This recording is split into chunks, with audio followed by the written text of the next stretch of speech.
The Final Fantasy VII Remake surprised me. Like, I knew it would be good, and it's really good, but I did not think that it would be as big as it is. I'm now 25 hours into this single player RPG and still need to complete many chapters and do a ton of the side content. And there is a lot of that, like there are specific bosses that you can kill, repeatable challenges, funny mini games, and they're all varied and rewarding. So in this video I want to highlight many of the awesome side things you can do in this game without any story spoilers, so don't worry about that. Thanks to Square Enix for providing an early copy and also sponsoring this video. Totally check the game out via the special link in the video description.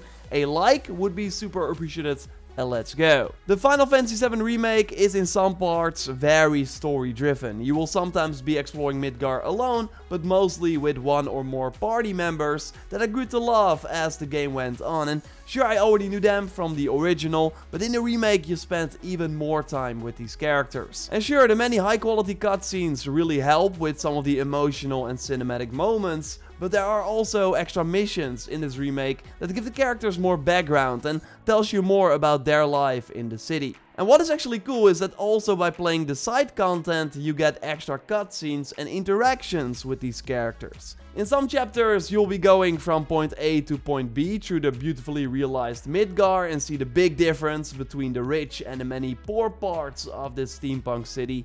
And sometimes in between the big story moments the game opens up more and lets you decide how to spend your time. And this already happens pretty early in the game in chapter 3, where you can choose to help people out in the Sector 7 slump. There is this kid who is missing her 3 cats, for example, so you can search for that, but you mostly need your blade to finish these side jobs. There are namely monsters nearby the village and they ask you to take care of them, and it starts out with some smaller creatures, but the fights will get tougher as you are trusted with the harder challenges. And then you get face to face with special bosses that are specifically designed for these side missions. Like here we have the Hedgehog Pie King that constantly heals his allies. So I thought, let's take him out first, but then the other creatures were constantly dealing damage. You can of course roll away and strike at the right time, but it was pretty hard to dodge their attacks. But then I found out that they were weak against ice, and I used a ton of ice abilities to quickly nuke the friends of the king, so then he was all alone and I could just focus on him and easily take him out. It took me some tries to find this tactic, but I got a new weapon for my troubles, so it was totally worth it. And again, this is all optional content. You do not have to help these people, but when you do, you will earn some special rewards that will come in handy, and you of course get more XP to level up your characters. And by the way, if you skip these missions the first time around, then you can always do them later on in the game. And the game also opens up a little bit more later on,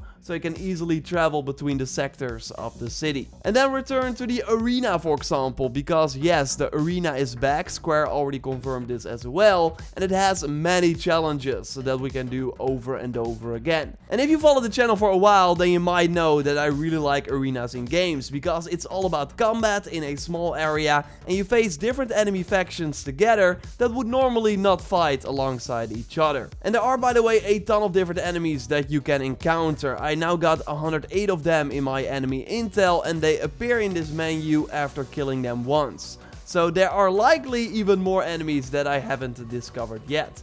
And well, in this arena, you fight a select group of them each round. The first challenge you can do is only with Cloud against these creatures that can put you to sleep, so you want to watch out for that. And then in another round, you will be fighting a Drake that is flying around, but if you do a Thunder skill, you can nuke it down and create an opening for a nice combo. This challenge is also available for Aerith, so then you can play her and use her ranged attacks to take out these enemies. And another challenge I could do is for both Aerith and Cloud, so then you can switch between them as you always do during combat, and use Cloud for the brutal sword attacks and Aerith for some nice spells like an AoE ice attack. And this third challenge was just a rank 2 battle, and there are 7 ranks for the challenges, so way more fights that we can do in the arena. And the rewards so far have been amazing as well. For completing the rank 1 challenge with one character, I got a new limit break for both Cloud and Aerith. So this is an attack that charges up after taking damage or staggering an enemy, and when it's available, this limit option appears in your commands menu. So from doing this arena, I got an even better better version of this ability, something I did not find before. So it's pretty cool that they give unique rewards to this very awesome activity. You can also get very powerful rewards from the VR missions that you get from a new character called Chadley.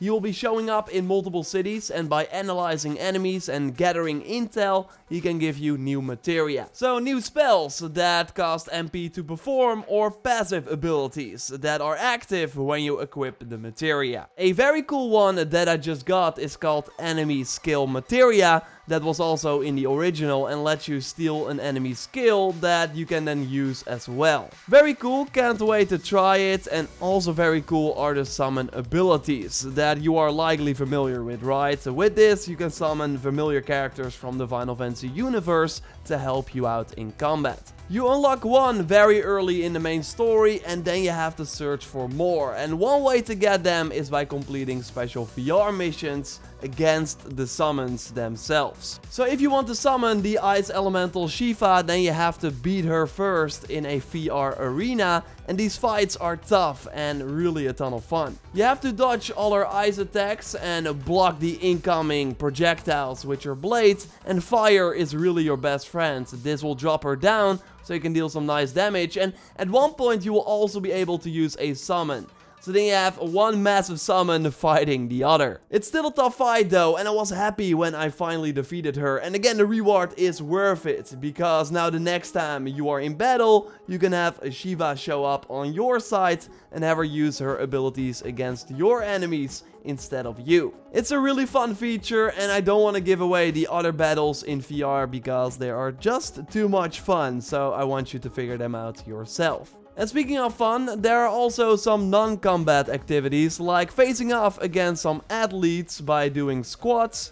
Love the music during these sections, and it's pretty fulfilling to get the combo down. You've got this, come on! Not bad at all. That was easy. If darts is more your thing, then you can also try and get a high rank on the leaderboard in Tifa's bar.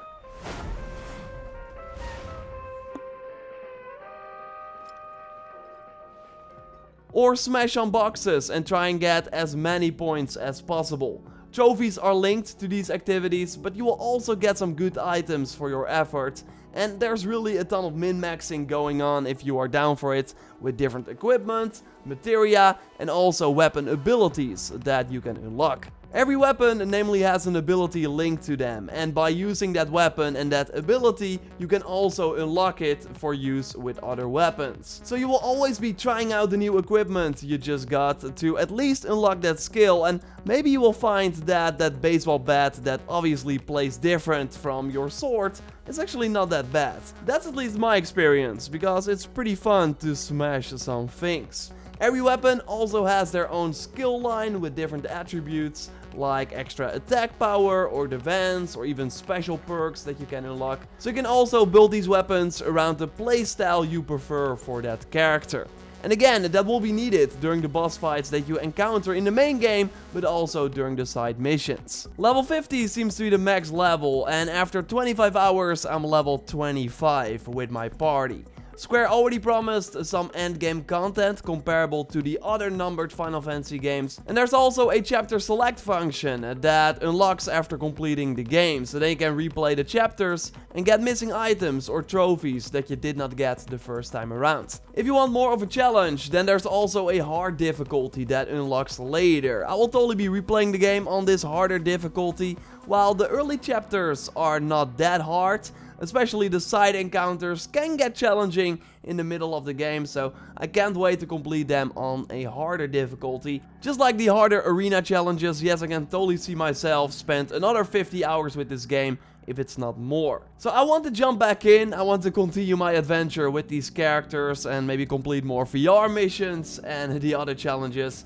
Totally check the game out via the special link in the video description that would support the channel a lot as well. Subscribe for way more Final Fantasy VII Remake content. I got a ton of tips and tricks and guides coming your way, or maybe they are already up by the time you watch this. Then you can watch one by clicking on the screen. A like on this video would be super appreciated. And for now, I will speak to you next time. Have fun with the game, and goodbye.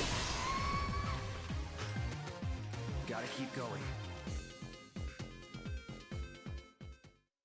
Outstanding! The Shiva summoning materia is complete. And now it's yours. Use it as you see fit. The Lady of Frost is the perfect companion for a man like you, Cloud.